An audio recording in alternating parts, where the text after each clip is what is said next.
आइए साथियों, आज हमारा डेली साइंस सीरीज का क्लास नंबर 2 है। ये class group D, Bihar SSC and और भी वन डे कॉम्पिटिटिव एग्जाम के लिए इम्पोर्टेंट होने वाला है। तो आज ये हमारा दूसरा क्लास है। एक क्लास हम लोग कंप्लीट कर चुके हैं और आज हम लोग दूसरा क्लास में लगभग 100 प्लस इम्पोर्टेंट क्वेश्चन देखेंगे। तो चलिए समय न बर्बाद करते हुए वीडियो को स्टार्ट करते हैं। देखिए, प्रीवियस ईयर पेपर है, यूथ कंपटीशन का बुक है, इसी को हम लोग डिस्कस करते हैं। ग्रुप डी का इसमें टोटल साइंस दिया गया है। एनटीपीसी में जितने भी साइंस के सवाल पूछे गए हैं वो भी अपडेट है इसमें। एलपी का और जितने भी रेलवे एग्ज़ाम हैं उसके पूरे प्रीवियस ईयर पेपर है और उसका जो है साइंस दिया गया है। तो चलिए स्टार्ट करते हैं अपना क्लास। यही सब चैप्टर है, ये सब चैप्टर जो है हम लोग को देखना है। चलिए टाइम न बर्बाद करते हुए क्लास को स्टार्ट करते हैं। पिछले चैप्टर में हम लोग 89 क्वेश्चन तक कंप्लीट कर चुके हैं, तो 90 से हम लोग स्टार्ट करते हैं। इसका टॉपिक का नाम है पादप कोशिका। पादप कोशिका के तहत हमारा पहला क्वेश्चन है, दिया गया है निम्नलिखित चित्र में दिखाए गए कोशिका पादप में कहाँ पाई जाती है। दिखाया गया है निम्नलिखित चित्र में दिखाई गई कोशिका पादप में कहाँ पाई जाती है। तो ऐसा कोशिका पादप में कहाँ पर पाई जाती है ये पूछ रहा है। ठीक है, चित्र को आप अच्छे से देख लीजिएगा। देख लीजिए, ये न्यूक्लियस है, यहाँ पर न्यूक्लियस दिया गया है, ये वेहिकुलम है और इसको सेल वॉल कहा जाता है। इसको कोशिका झिल्ली, कोशिका भित्ति सॉरी, और साइटोप्लाज्म है। देखिए, और पूछ रहा है कि कहाँ पाई जाती है, प्ररोहसिर में, बीज में, जड़ में या जाइलम में। तो बताइए इसका आंसर कहाँ पाया जाता है। तो ये जड़ में पाया जाता है। कहाँ पाया जाता है? जड़ में पाया जाता है। चित्र में दिखाई गई कोशिका पादप के जड़ों में पाई जाती है। कोशिका सभी जीवों में जीवन की मूलभूत इकाई है। कोशिका दो प्रकार की होती है, यूकेरियोटिक कोशिका, प्रोकैरियोटिक कोशिका। पादप कोशिका यूकेरियोटिक कोशिकाएं होती है। पादप कोशिका कौन कोशिकाएं होती है? यूकेरियोटिक होती है। प्रोकैरियोटिक उदाहरण क्या है? जीवाणु। याद रखिएगा, प्रोकैरियोटिक उदाहरण है जीवाणु, बैक्टीरिया। पादप कोशिकाओं में मौजूद डॉट डॉट की मात्रा संचालन को सुगम बनाने के लिए कोशिकाओं की संरचना में परिवर्तन कर देती है। जल। पादप कोशिकाओं में मौजूद जल की मात्रा संचालन को सुगम बनाने के लिए कोशिकाओं की संरचना में परिवर्तन कर देती है। आप लोग चैनल पर नए होंगे तो चैनल को सब्सक्राइब जरूर कर लेंगे, ऐसे ही इम्पोर्टेंट वीडियो देखने के लिए। पौधों को ऊर्जा की कम आवश्यकता क्यों होती है? ऑप्शन नंबर ए, क्योंकि उनमें अत्यधिक मृत कोशिकाएं पाई जाती हैं, इसलिए पौधों को ऊर्जा की अत्यधिक आवश्यकता होती है। देखिए, इसको थोड़ा ठीक लेते हैं। पौधों को जानवरों की अपेक्षा कम ऊर्जा की आवश्यकता इसलिए होती है क्योंकि पौधों के शरीर में जैसी कई मृत कोशिकाएं पाई जाती है जिन्हें किसी ऊर्जा की आवश्यकता नहीं होती। साथ ही पौधों को जानवरों की तरह भोजन व आश्रय की तलाश में जाना नहीं पड़ता, इसलिए पौधों को ऊर्जा की कम आवश्यकता होती है।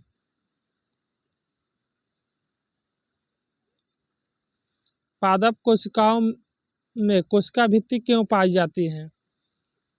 क्योंकि कोशिका भित्ति विभिन्न पर्यावरणीय कारकों से पादप कोशिकाओं की रक्षा करती है, इसलिए कोशिका भित्ति पाई जाती है। कोशिका भित्ति का काम क्या है?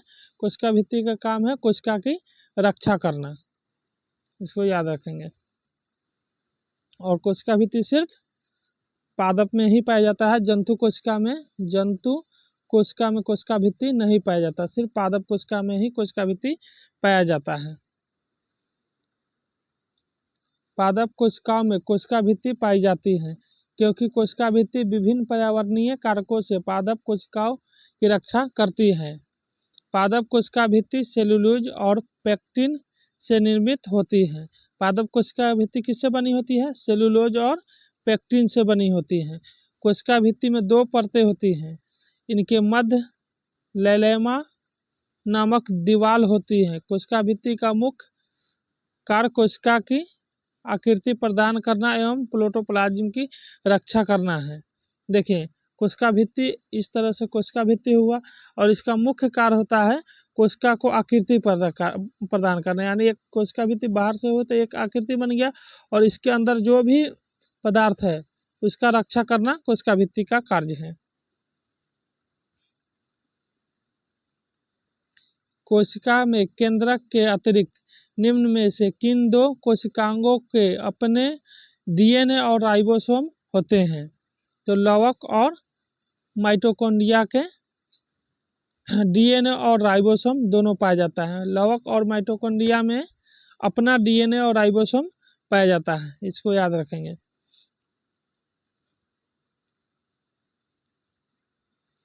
कोशिका में केंद्रक के अतिरिक्त लवक और माइटोकॉन्ड्रिया कोशिकांगों के अपने डीएनए और राइबोसोम होते हैं। लवक पादप कोशिकाओं के कोशिका द्रव में पाए जाने वाले गोल एवं अंडाकार रचना है। इनमें पादपों के लिए महत्वपूर्ण रसायनों का निर्माण होता है। जीवाणु एवं नील हरित शैवाल को छोड़कर शेष सभी सजीव पादप एवं जंतु कोशिका के विभिन्न कोशिका द्रव में नियमित रूप से बिखरे हुए दोहरी झिल्लियाबंद कोशिकांगों को सूत्रकणिका या माइटोकॉन्ड्रिया कहते हैं। माइटोकॉन्ड्रिया या सूत्रकणिका एक ही बात है।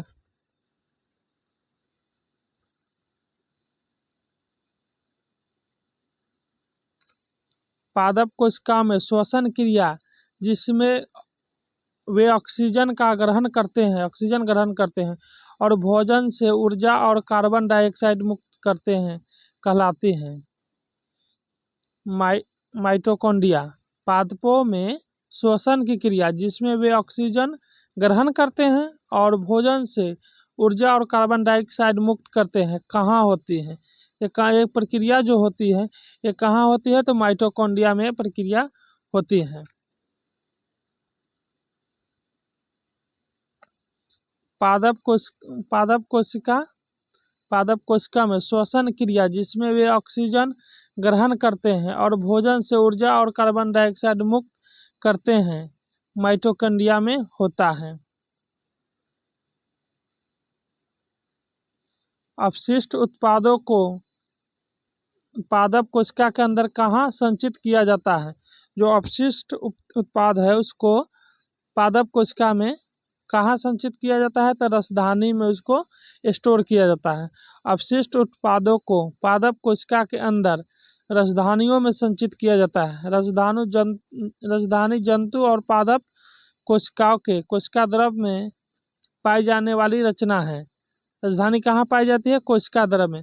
जितने भी कोशिकांग हैं वो सब जो है कोशिका द्रव में ही पाया जाता है। यहाँ केंद्रक होता है और एक कोशिका द्रव है, साइटोप्लाज्म है। पादप कोशिकाओं में रसधानियाँ जल संतुलन बनाए रखने में मदद करती हैं। कभी कभी ये रिक्तिका पादप कोशिका के अधिकांश आंतरिक स्थान को घेर लेती हैं।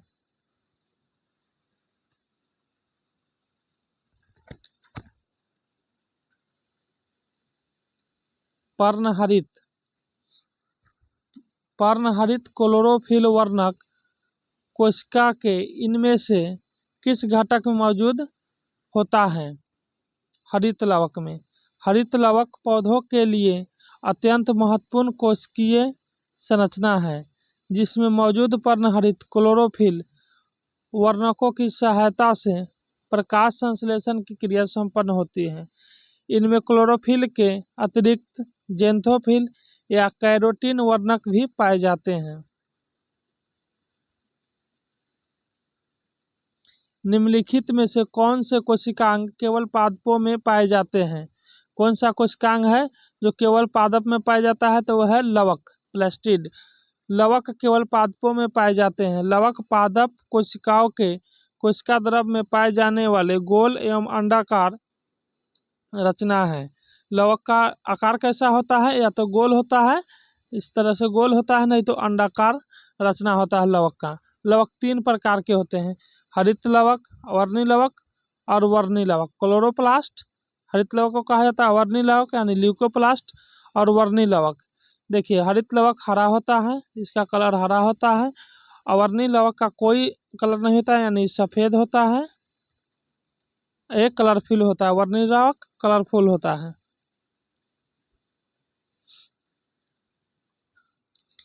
माइटोकॉन्ड्रिया पौधों एवं जंतु कोशिका में पाई जाती हैं। माइटोकॉन्ड्रिया पौधा और जंतु दोनों में पाया जाता है। इसे कोशिका का ऊर्जा घर यानी पावर हाउस भी कहा जाता है। कोशिका का पावर हाउस किसे कहा जाता है? तो माइटोकॉन्ड्रिया को कहा जाता है। याद रखिए इस बात को। मनुष्य जो है, मनुष्य भी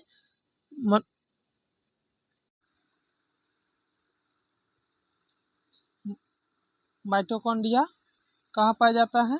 पौधे और जंतु कोशिका दोनों पाया जाता है। मनुष्य जो है, मनुष्य भी जंतु कोशिका के अंदर ही आता है।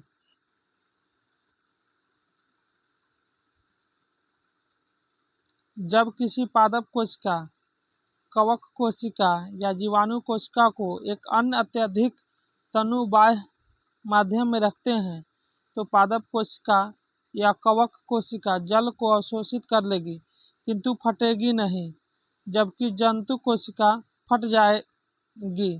पादप कोशिका का कौन सा भाग उसे आने वाले जल के दाब का सहन करने में सहायता करता है? ऑप्शन नंबर डी, कोशिका भित्ति।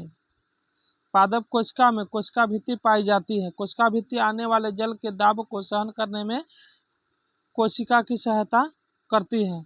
यह जंतु कोशिका में अनुपस्थित होती है। कोशिका भित्ति कहाँ पाया जाता है? तो सिर्फ पादप में पाया जाता है। और इसका काम क्या है? कोशिका को आकार देना, कोशिका को आकार प्रदान करता है। कोशिका को आकार प्रदान करता है कौन? कोशिका भित्ति करता है। कोशिका भित्ति कोशिका को आकार प्रदान करता है। निम्नांकित आकृति में दिखाई गई पादप कोशिका में हम अपशिष्ट उत्पाद कहाँ पाए जाते हैं? तभी हम लोगों ने पढ़ा अपशिष्ट उत्पाद जो है राजधानी में मिलता है। और राजधानी कहाँ है? तो इस 4 नंबर में दिया गया है। तीर 4 द्वारा दिखाए गए क्षेत्र में राजधानी पाया जाता है, यानी राजधानी यहाँ पर होता है। देखिए आकृति में दिखाई गई पादप कोशिका में हम अपशिष्ट पदार्थ उत्पाद 3-4 तीर 4 द्वारा दिखाई गए क्षेत्र यानी राजधानी जालिका में पाया जाता है। देखिए यहाँ पर राजधानी जालिका जो होता है पादप कोशिका के अंदर पाया जाता है और इसी में जो है अपशिष्ट पदार्थ संचित होता है।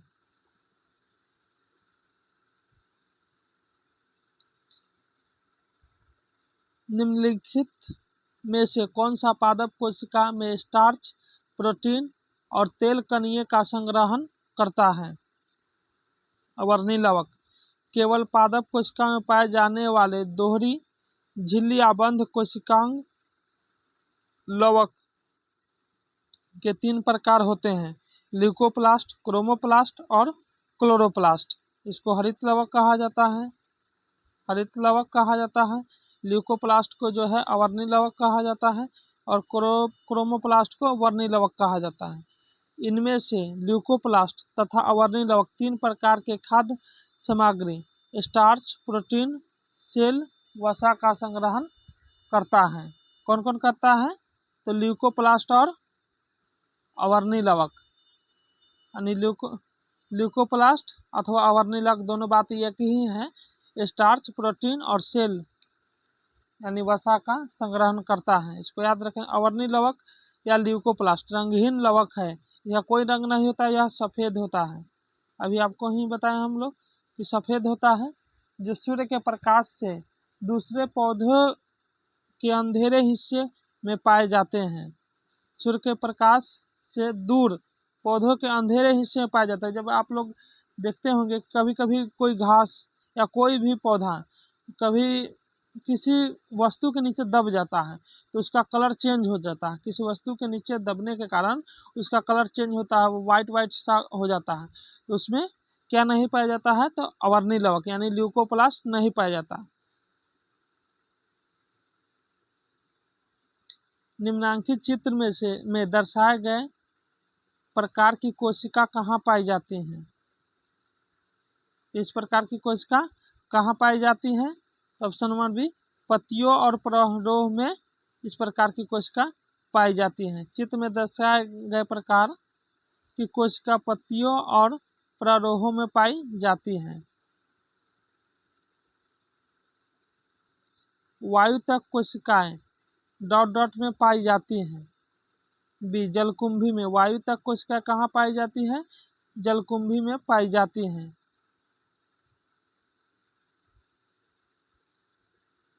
वायु तक कोशिकाएं जलीय पौधों जैसे जलकुंभी, सिंघाड़ा आदि में पाई जाती हैं।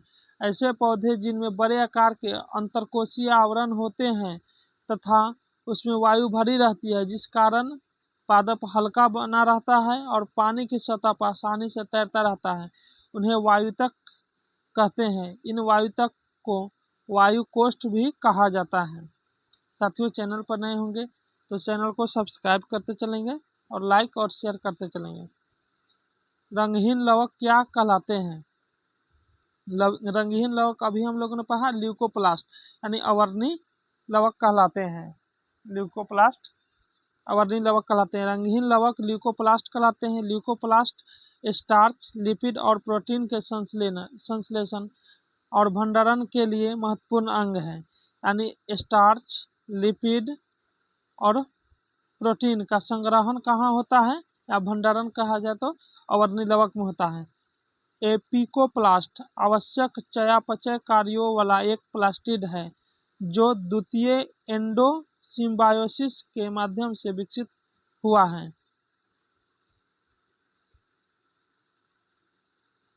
क्रोमोप्लास्ट फूलों और फलों के और कुछ पत्तियों और जड़ों में कैरोटीनाइड वर्णक के संश्लेषण और भंडारण में कार्य करते हैं।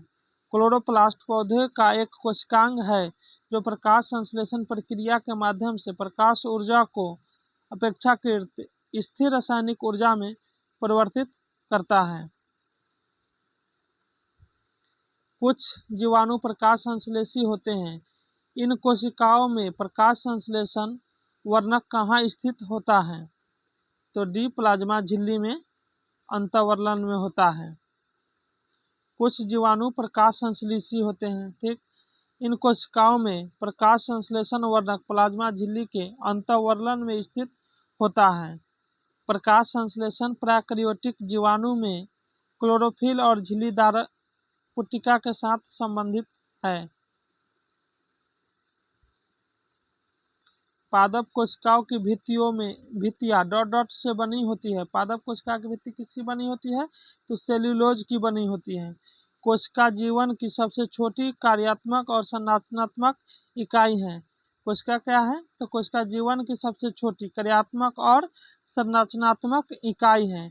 इसके अध्ययन को साइटोलॉजी कहा जाता है। कोशिका के अध्ययन को क्या कहते हैं?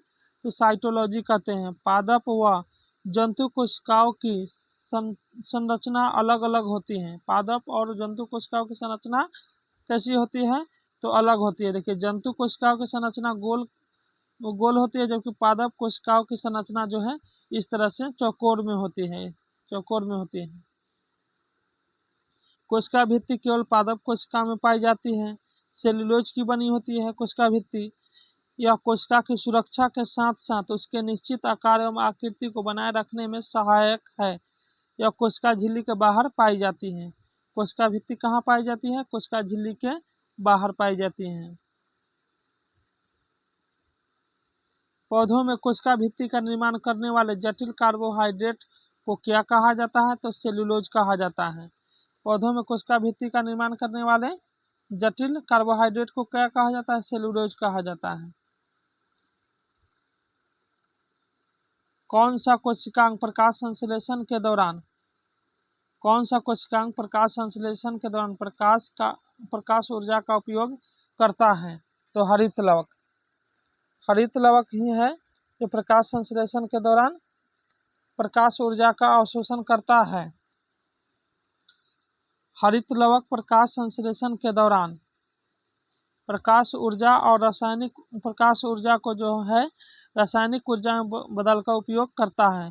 यह हरा रंग क्लोरोफिल के कारण होता है। हरित लवक जो है हरा रंग का होता है। किसके कारण होता है? क्लोरोफिल के कारण। हरित लवक एक प्रकार का कोशिकांग है जो पादप एवं शैवाल की कोशिका में पाए जाते हैं। हरित लवक किसमें पाया जाता है? पादप और शैवाल में पाया जाता है। ये पौधों में भोजन निर्माण में सहायक होते हैं।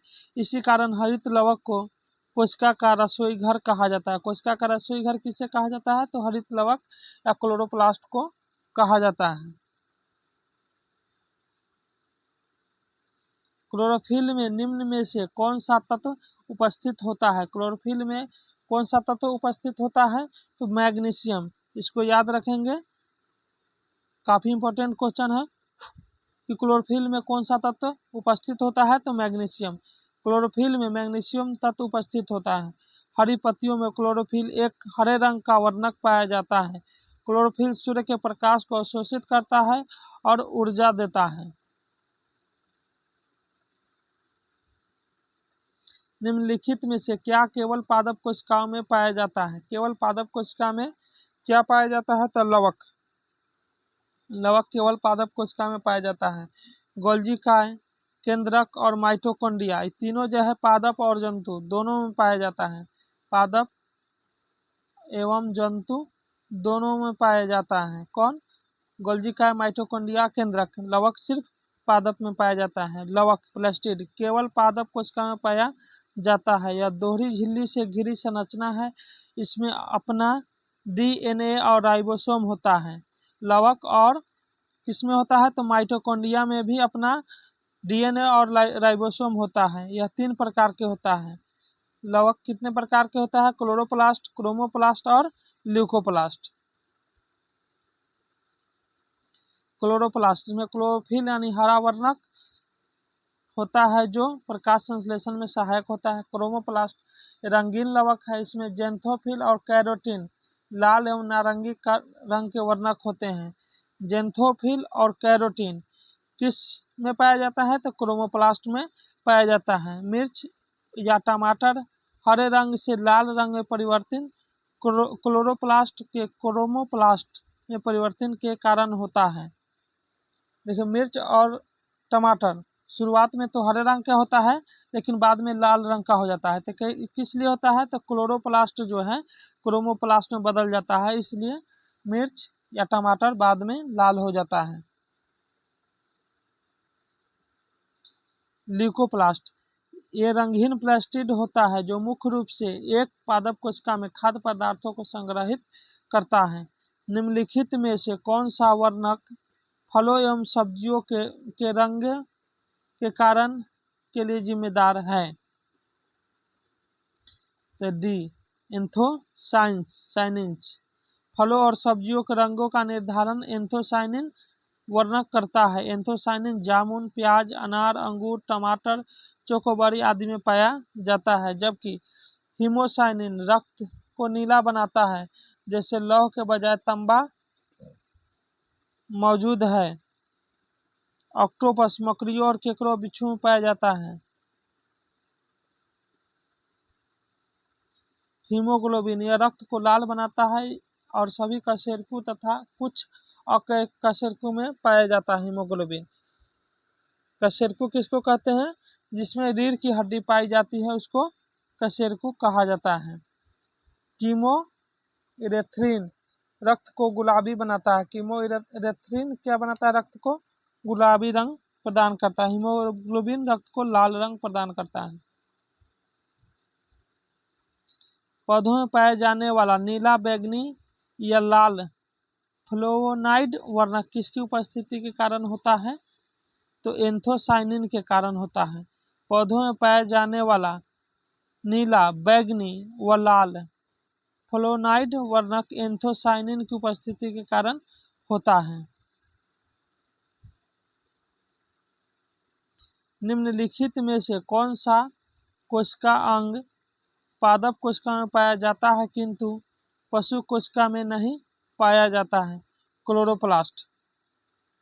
निम्न विकल्पों में क्लोरोप्लास्ट को छोड़कर अन्य सभी पशु कोशिका में पाए जाते हैं। क्लोरोप्लास्ट हरे रंग का पर्णहरित या क्लोरोफिल उपस्थित होता है, जिस कारण पौधों के कुछ भाग व पत्तियां हरी दिखाई देती हैं।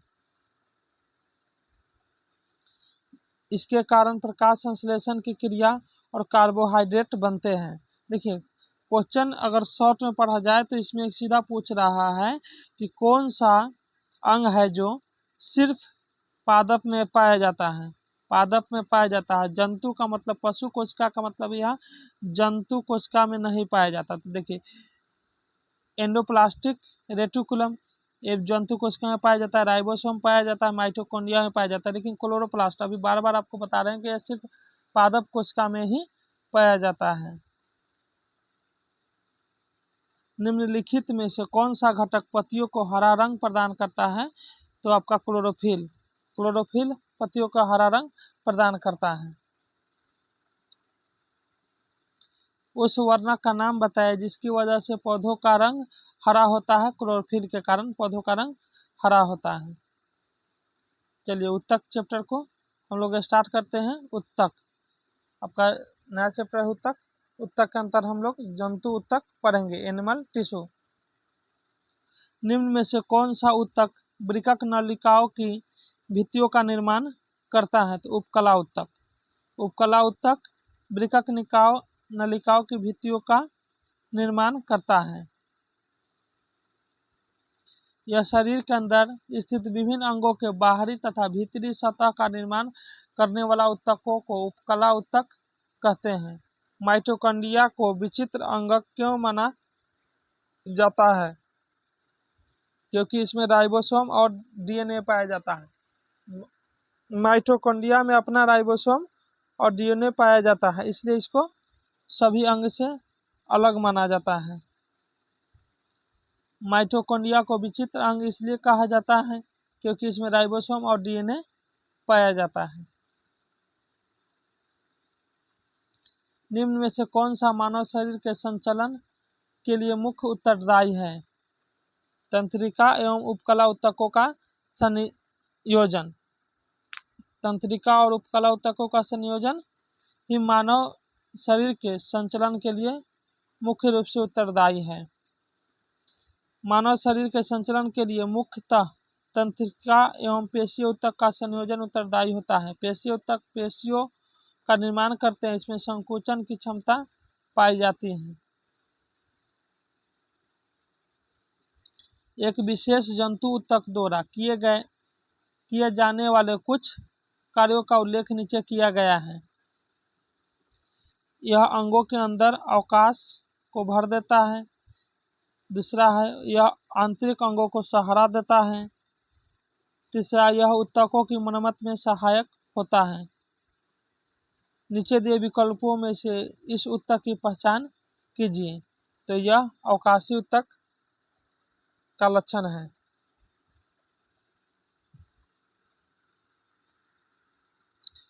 अवकाशी उत्तक। अवकाशी उत्तक यह उत्तक शरीर में अन्य संयोजी उत्तक की उपेक्षा सबसे अधिक पाया जाने वाला उत्तक है। यह ढील ढाल उत्तक होता है। यह प्रायः अन्य उत्तकों को जोड़ने और उन्हें सहारा देने का कार्य करता है। यह शरीर में प्रत्येक भाग में, जैसे त्वचा के नीचे, पेशियों के बीच में तथा पाचन नली आदि पाया जाता है। हड्डी निम्न में से किस प्रकार के उत्तकों का उदाहरण है?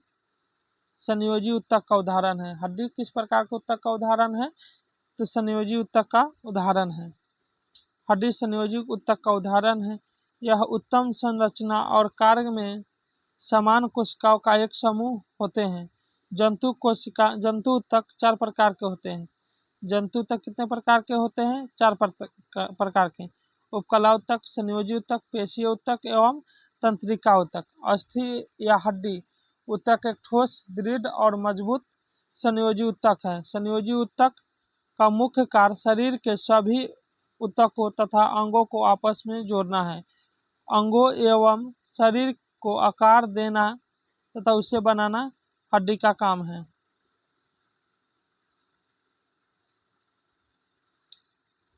इनमें से कौन सा ऊतक त्वचा के नीचे और आंतरिक अंगों के बीच पाया जाता है? वसा ऊतक। ऊतक कोशिकाओं का समूह होता है जिसमें कोशिकाओं की संरचना और कार्य एक समान होते हैं। वसा ऊतक त्वचा के नीचे तथा आंतरिक अंगों के बीच पाया जाता है। यह एक प्रकार का ढीला संयोजी ऊतक है जो शरीर को इंसुलेशन प्रदान करने और प्रमुख अंगों की रक्षा करने के लिए वसा को संग्रहित करता है। इनमें से कौन सा ऊतक की मरम्मत में मदद करता है? एरियोलर ऊतक। एरियोलर ऊतक जो है ऊतक की मरम्मत में सहायक होता है। एरियोलर ऊतक अंग और अंदर के रिक्त स्थान को भरता है, आंतरिक अंगों को सहायता करता है और ऊतकों को ठीक करता है। ये संयोजी ऊतक मांसपेशी और त्वचा के बीच नसों और ऊतक वाहिकाओं के आसपास और अस्थि मज्जा में पाए जाते हैं। इसमें कई प्रकार की कोशिकाएं और रेशे होते हैं। साथियों, चैनल को सब्सक्राइब और लाइक करते चलेंगे और कैसा वीडियो लग रहा है आपको एक कमेंट भी करेंगे। हमारे शरीर में वसा संचायक ऊतक कौन सा है? एडिपोज ऊतक। हमारे शरीर में वसा संचायक ऊतक एडिपोज ऊतक हैं। विभिन्न कोशिकाओं के मिलने से ऊतक का निर्माण होता है। वसा ऊतक 2 प्रकार के होते हैं, एरियोलर और एडिपोज। ऊतक क्या होता है? इसका आंसर हो जाएगा ऑप्शन नंबर डी। वे कोशिकाएं जो मूल रूप से दिखने और कार्य करने में समान होती हैं उसे ऊतक कहा जाता है। ऊतक कोशिकाओं का एक ऐसा समूह है जिसका उद्भव और कार्य प्रायः समान होता है। इस प्रकार समान कोशिकाओं के सुसंगठित पिंडों एवं स्तरों को ऊतक कहते हैं। इसके अध्ययन को ऊतक विज्ञान या औतिकी कहा जाता है। जंतु ऊतक। कोशिका की संरचना उसके कार्य के अनुसार बदलती रहती है। इस प्रकार ऊतक भिन्न भिन्न होते हैं और उन्हें मोटे तौर पर निम्नलिखित 4 प्रकार में वर्गीकृत किया गया है। उपकला ऊतक, संयोजी ऊतक, पेशी ऊतक और तंत्रिका ऊतक। तो ऊतक कितने प्रकार के होते हैं? 4 प्रकार के होते हैं। उन कोशिकाओं के समूह को जिनकी उत्पत्ति और संरचना समान होती है और एक विशेष कार्य करने के लिए विशेषज्ञता प्राप्त होते हैं। उदाहरण के लिए शरीर की मांसपेशी कोशिकाएं उन मांसपेशी कोशिकाओं को बनाती है जो शरीर की गति से संबंधित है। क्या कहलाती हैं? तो ऊतक। ऊतक ऐसा एक समूह होता है जिसका कार्य समान होता है।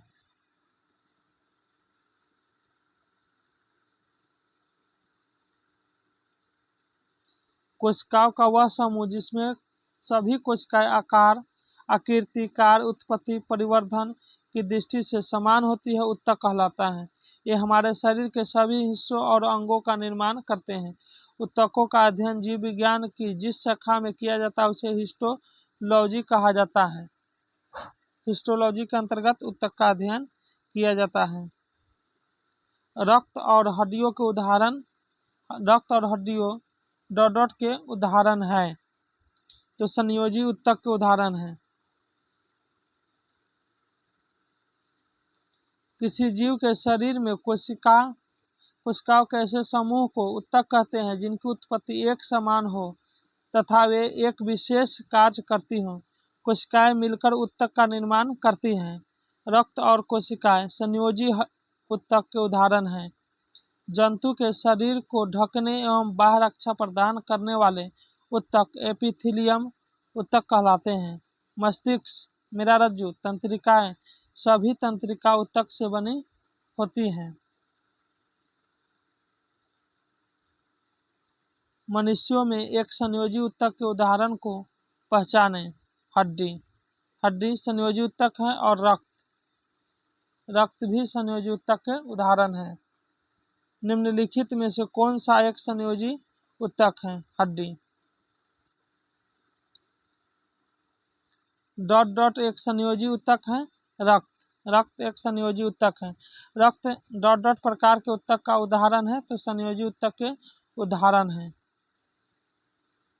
रक्त क्या है? एक संयोजी ऊतक। देख लीजिए, रक्त और हड्डी दोनों संयोजी ऊतक है। इसको आप याद रख लीजिए, क्योंकि बार बार ये क्वेश्चन पूछा जा रहा है। हमारे शरीर की हड्डियों में कौन से ऊतक पाए जाते हैं? तो संयोजी ऊतक पाए जाते हैं। मुंह की परत डॉट डॉट से बनी होती है। पपड़ीदार उपकला से मुंह की परत बनी होती है। स्क्वैम्स एपिथेलियम, एपिथेलियम उपकला ऊतक अंगों की बाहरी पतली परत एवं तथा आंतरिक अंगों के भीतरी स्तर का निर्माण करते हैं। ये 4 प्रकार के घनाकार उपकला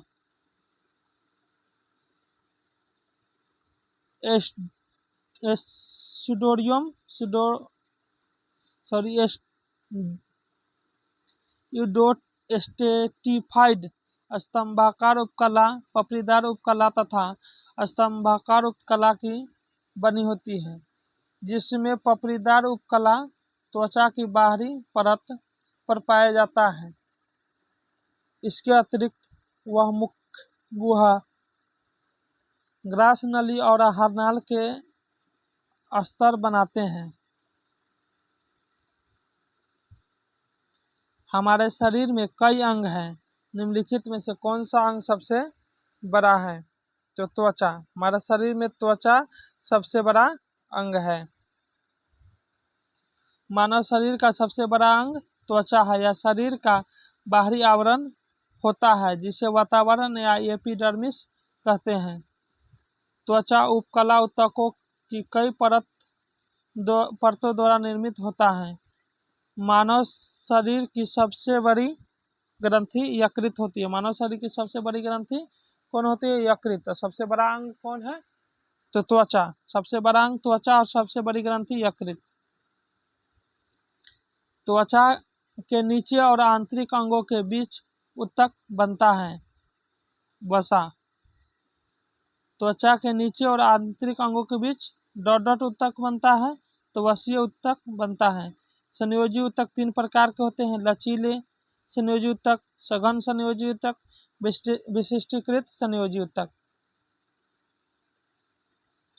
शिथिल संयोजी ऊतक में कोशिका एवं तंतु एक दूसरे से अर्ध तरल आधारीय पदार्थ से शिथिलता से जुड़े रहते हैं। उदाहरण के लिए वसा ऊतक शिथिल संयोजी ऊतक है, जो मुख्यतः त्वचा के नीचे स्थित होता है। इस ऊतक की कोशिकाएं वसा संग्रहण के लिए विशिष्ट होती हैं। भोजन के जो पदार्थ प्रयोग में नहीं आते हैं, वे वसा के रूप में परिवर्तित होकर इस ऊतक में संग्रहित किए जाते हैं।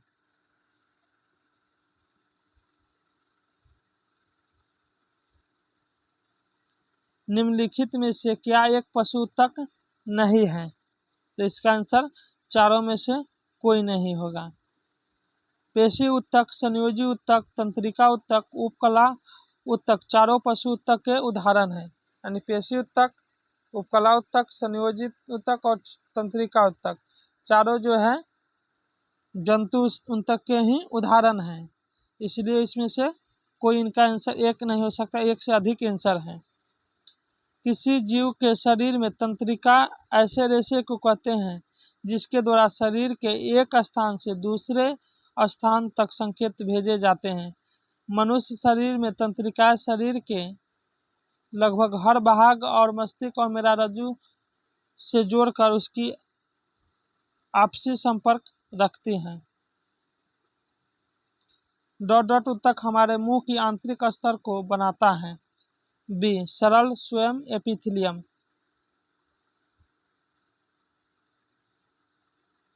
कोशिकाओं में रक्त नलिका स्तर और कुपिका, जहां पदार्थों का संवहन वर्णात्मक परागमय झिल्ली द्वारा होता है, वहां पर चपटी एपिथेलियम उत्तक कोशिकाएं होती हैं। इनको सरल सल्की एपिथेलियम भी कहते हैं। ये अत्यधिक पतली और चपटी होती हैं तथा कोमल स्तर का निर्माण करती हैं। आहार नाली तथा मुंह के स्तर सल्की एपिथेलियम से ढका होता है। शरीर का रक्षात्मक कवच अर्थात त्वचा इन्हीं सल्की एपिथेलियम से बनी होती है। त्वचा की एपिथेलियमी कोशिकाएं इनको कटने एवं फटने से बचाने के लिए कई परतों में व्यवस्थित होती है। चूंकि कई परतों के पैटर्न में व्यवस्थित होती है, इसलिए इन एपिथेलियम को स्तरित सल्की एपिथेलियम भी कहते हैं। स्ट्रैटिफाइड स्क्वैम्स एपिथेलियम किससे में मौजूद हैं? ऑप्शन नंबर डी त्वचा में। उत्तक में मैट्रिक्स होते हैं और कोशिकाएं मैट्रिक्स में सन्निहित होती हैं। संयोजी में। जटिल प्राणियों में शरीर में संयोजी उत्तक बहुतायत एवं विस्तृत रूप से फैला होता है। संयोजी उत्तक शरीर के अन्य उत्तकों एवं अंगों को एक दूसरे से जोड़ने तथा आलंबन के आधार पर दिया गया है। संयोजी उत्तक एक कोमल से लेकर विशेष प्रकार के उत्तक जैसे उपास्थि, अस्थि, वसीय उत्तक, रक्त सम्मिलित हैं। रक्त को छोड़कर सभी संयोजी उत्तक कोशिका संरचनात्मक एवं प्रोटीन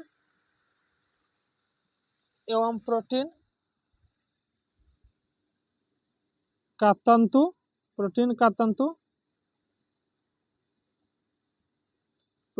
तंतु स्रावित करती है, जिसे कोलेजन या इलास्टिन कहते हैं। ये उत्तक को शक्ति, प्रत्यास्था, लचीलापन प्रदान करते हैं।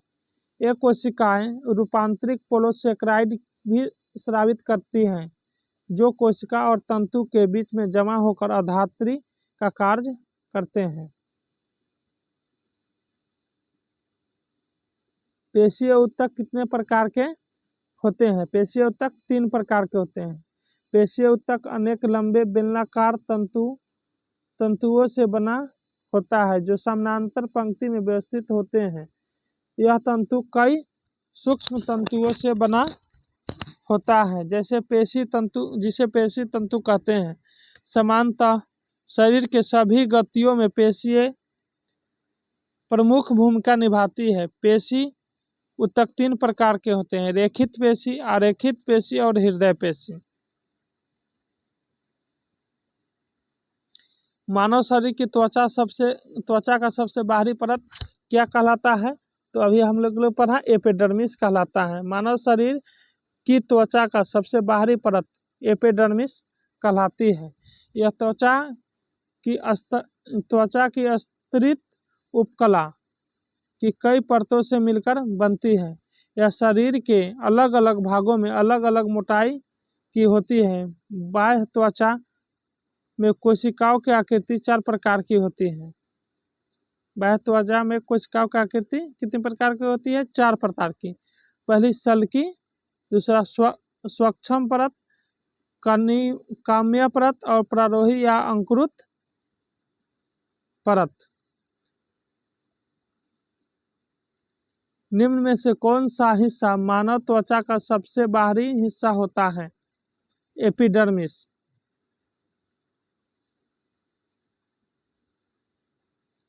निम्नलिखित में से संयोजी उत्तक नहीं है। तंत्रिका कोशिका संयोजी उत्तक नहीं है। अस्थि और उपास्थि और रक्त तीनों संयोजी उत्तक के उदाहरण है। तंत्रिका कोशिका संयोजी उत्तक नहीं है। कोशिका की संरचना उसके कार्य के अनुसार बदलती रहती है। इस प्रकार उत्तक भिन्न भिन्न होते हैं। उन्हें 4 भागों में विभाजित किया गया है: उपकला उत्तक, संयोजी उत्तक, पेशी उत्तक और तंत्रिका उत्तक। अस्थि, उपास्थि, रक्त संयोजी उत्तक, जबकि तंत्रिका कोशिका तंत्रिका उत्तक का भाग है। स्क्वैमस एपिथेलियम ऊतक फेफड़ों के एल्वेलाइड और जानवरों के अन्य हिस्सों में पाया जाता है जहां डॉट डॉट संकुचन और विश्राम होता है। अस्थायी स्क्वैमस एपिथेलियम ऊतक फेफड़ों के एल्वेलाई और जानवरों के अन्य हिस्सों में पाया जाता है जहां अस्थायी संकुचन और विश्राम होता है। स्क्वैमस एपिथेलियम स्क्वैमस कोशिकाओं की एक परत से बनने वाले ऊतक होते हैं जो सतहों से पंक्तिबद्ध करते हैं। स्क्वैमस कोशिकाएं बड़ी, पतली और सपाट होती है और इनमें एक गोल केंद्र होता है। यह ऊतक रक्तवाहिकाओं की भित्ति में तथा फेफड़ों के वायु कोश में पाया जाता है। यह विसरण सीमा का कार्य करती है। किस प्रकार की कोशिका में त्वचा बनी है? किस प्रकार की कोशिका में त्वचा बनी है? तो अधिचर्म कोशिका में त्वचा बनती है। बाह्य त्वचा अधिचर्म एकल कोशिका स्थूल होती है और उपत्वचा द्वाराकृत होती है। उपत्वचा क्यूटिन नामक मोमी पदार्थ की जलरोधी परत है। मोमी पदार्थ की जलरोधी परत है जो उपत्वचा एवं अधिचर्म कोशिकाओं द्वारा स्रावित की जाती है। उपत्वचा की कोशिका दीर्घित और चपटी होती है। इसमें कोई अंतरकोशिकीय अवकाश नहीं होता है। इनके अतिरिक्त भीतरी अवयव मृदुलतक कोशिकाओं के समान होती हैं। साथियों, चैनल को जरूर सब्सक्राइब करेंगे और लाइक एंड कमेंट तो जरूर करेंगे और साथियों में शेयर भी करेंगे। डॉट डॉट ऊतक के प्रकार ग्रंथि बनाते हैं। बी एपिथेलियम ऊतक के प्रकार ग्रंथियां बनाते हैं। जंतु के शरीर को ढकने या बाहरी रक्षा प्रदान करने वाले ऊतक को उपकला ऊतक कहते हैं। एपिथेलियम ऊतक कहते हैं। त्वचा, मुंह, आहार नाली, रक्तवाहिनी नलिका का स्तर, फेफड़ों की कुपिकाओं, वृक्कीय नली आदि सभी उपकला ऊतक से बने होते हैं। घनाकार उपकला ऊतक वृक्कीय नली तथा लार ग्रंथि नली के स्तर का निर्माण करता है।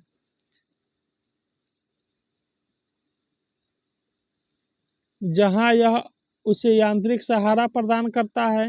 ये उपकला कोशिकाएं प्रायः ग्रंथि कोशिकाओं के रूप में अतिरिक्त विशेषता अर्जित करती हैं जो उपकला ऊतक की सतह पर पदार्थों का स्राव करती हैं। कभी कभी उपकला ऊतक का कुछ भाग अंदर की ओर मुड़ा होता है तथा एक बहुकोशिकीय ग्रंथि का निर्माण करता है। उन्हें ग्रंथिल उपकला कहते हैं।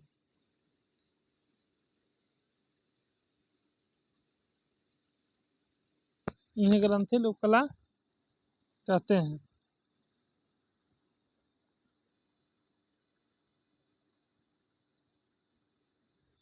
जंतु कोशिकाओं में वृक्क को यांत्रिक समर्थन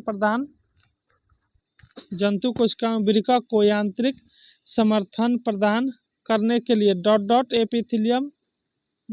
एपिथेलियम इसकी आंतरिक परत का निर्मित करता है। ऑप्शन नंबर ए आयतफलकी या क्यूबाइल्ड।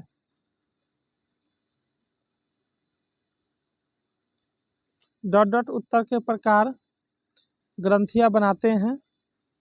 तो एपिथेलियम ऊतक के प्रकार ग्रंथियां बनाते हैं। हिस्टामिन स्रावक कोशिकाएं डॉट डॉट में पाई जाती हैं। हिस्टामिन स्रावक कोशिकाएं डॉट डॉट में पाई जाती हैं तो संयोजी ऊतक में पाई जाती हैं। हिस्टामिन स्रावक कोशिकाएं संयोजी ऊतक में पाई जाती हैं। प्राणियों के संयोजी ऊतक में मुख्य घटक कोलेजन नामक प्रोटीन होता है। इस संयोजी ऊतक में प्रायः तंतुकोरक, महाभक्षकाणु एवं मास्ट कोशिकाएं होती हैं जो हिस्टामिन का स्रावन करती हैं। अवकाशोतक डॉट डॉट के बीच एक पूर्ण ऊतक का काम करता है। ए त्वचा और मांसपेशियों के बीच, अवकाशोतक त्वचा और मांसपेशियों के बीच एक पूरक उत्तक यानी फिलर टिश्यू का काम करता है। अवकाशी उत्तक शरीर में दूसरे संयोजी उत्तक की अपेक्षा अधिक पाया जाता है। यह ढीला ढाला उत्तक होता है और दूसरे उत्तकों को जोड़ने और सहारा देने का कार्य करता है। यह उत्तक त्वचा और मांसपेशियों को भी जोड़ता है। निम्नलिखित में से लाल संवहनीय संयोजी उत्तक है। रुधिर रक्त ये एक प्रकार का तरल संयोजी उत्तक है जिसका कलर लाल होता है। रक्त का निर्माण लाल अस्थि मज्जा में होता है और भ्रूण अवस्था में यह प्लीहा में होता है। रक्त का निर्माण कहाँ होता है? अस्थि मज्जा में होता है। और जब भ्रूण अवस्था में होता है बच्चा तो इसका रक्त का निर्माण प्लीहा में रक्त का निर्माण होता है। रक्त का पीएच 7.4 हल्का क्षारीय, देखिए 7 पर उदासीन होता है, 7 पर उदासीन होता है और 7 से नीचे अम्लीय होता है, 7 के ऊपर क्षारीय होता है। 7.4 है यानी हल्का क्षारीय होता है। रुधिर लाल रंग का चिपचिपा जल से कुछ भारी अपारदर्शी और इसे संवहनीय संयोजी उत्तक भी कहा जाता है। डॉट डॉट उत्तक ग्रंथियां का निर्माण करते हैं। वाहिकाएं उत्तक ग्रंथियों का निर्माण करते हैं। यह ग्रंथि कोशिकाओं का ऐसा समूह है जो शरीर के विकास के लिए आवश्यक हार्मोन व प्रोटीन का स्राव एवं संश्लेषण करता है। चलिए साथियों, आज के लिए सिर्फ इतना ही। मिलते हैं नेक्स्ट वीडियो में आपसे और उसमें हम पादप उत्तक को खत्म करेंगे यानी प्लांट टिश्यू को हम लोग पूरा खत्म करेंगे। और ऐसे ही हमारे वीडियो में आप लोग बने रहिए और सपोर्ट दिखाते रहिए। आप लोग के सपोर्ट से हमें अच्छा लगता है। और हमारे चैनल को सब्सक्राइब जरूर कीजिए, अपने दोस्तों में शेयर कीजिए और जो भी थोड़ा बहुत कमी लगे उसको कमेंट में ज़रूर बताइए, उस कमी को दूर किया जाएगा और नेक्स्ट वीडियो में आपको हम अच्छे से बताएंगे। और कुछ और चीज़ का वीडियो चाहिए, जैसे अगर आपको साइंस में दूसरा बुक का भी वीडियो चाहिए तो उसके बारे में भी कमेंट कीजिए, उसको भी हम पढ़ा देंगे। लाइक कीजिएगा और शेयर भी कीजिएगा।